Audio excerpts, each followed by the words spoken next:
В Якутске собаки напали на пожилую женщину. Случай произошел в районе техучастка по улице 50 лет Советской армии. Пострадавшую с множественными укусами госпитализировали в реанимацию. Репортаж Влада Давыдова.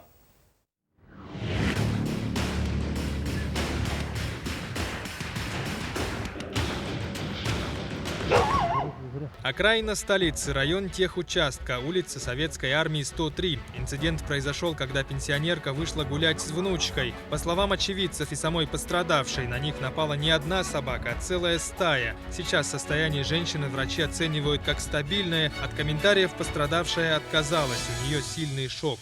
По скорой помощи вчера к нам была доставлена пациентка с множественными укушенными ранами частей тела. Это руки, ноги, голова, туловище, средней степени тяжести.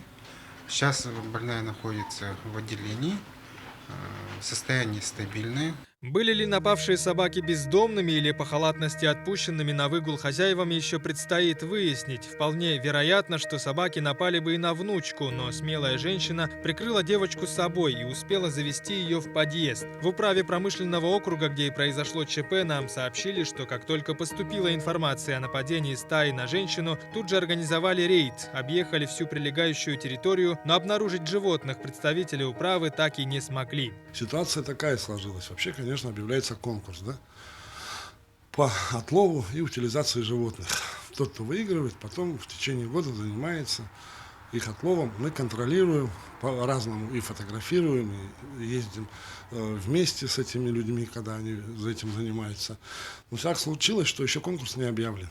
Но мы сейчас ведем переговоры с индивидуальным предпринимателем, чтобы он начал отстрел, или отлов животных. Сейчас вот мы будем разбираться, а напали-то точно эти бродячие, а может опять, как один из случаев был, что это опять чьи-то собаки. К сожалению, нападение безнадзорных животных на людей явление частое. По данным в столице, с различной степенью укусов собак в травмпункт обращаются в среднем 5 человек в неделю. В месяц, получается, около 20 человек обращаются.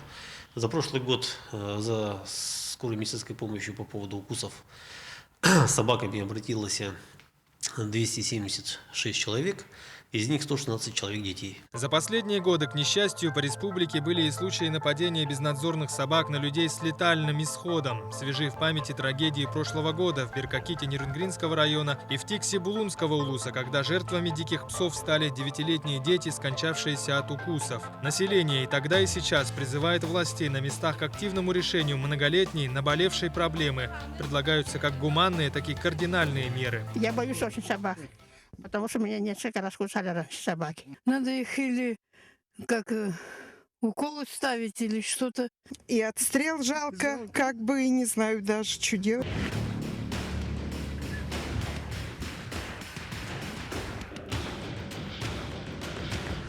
Отчасти решением проблемы должен стать пункт передержки безнадзорных животных. Строительство объекта, рассчитанного на 120 мест для собак и кошек, должен быть завершен в самое ближайшее время. Пункт находится в Якутске по улице Очиченко. По словам ответственных лиц, осталось только провести электричество. Пункт будет содержать как собак, так и кошек. Служба будет схожа с пожарной. По звонку от населения организуют выезд в любую точку города и будут отлавливать безнадзорных животных. Охрана есть, техрабочие и спецы по отлову. Машина есть уже, специально оборудованная вся. Там сетка, шприцы снотворными для агрессивных. 3 человека. Ветеринария тоже есть. Там 2 ветеринара будет.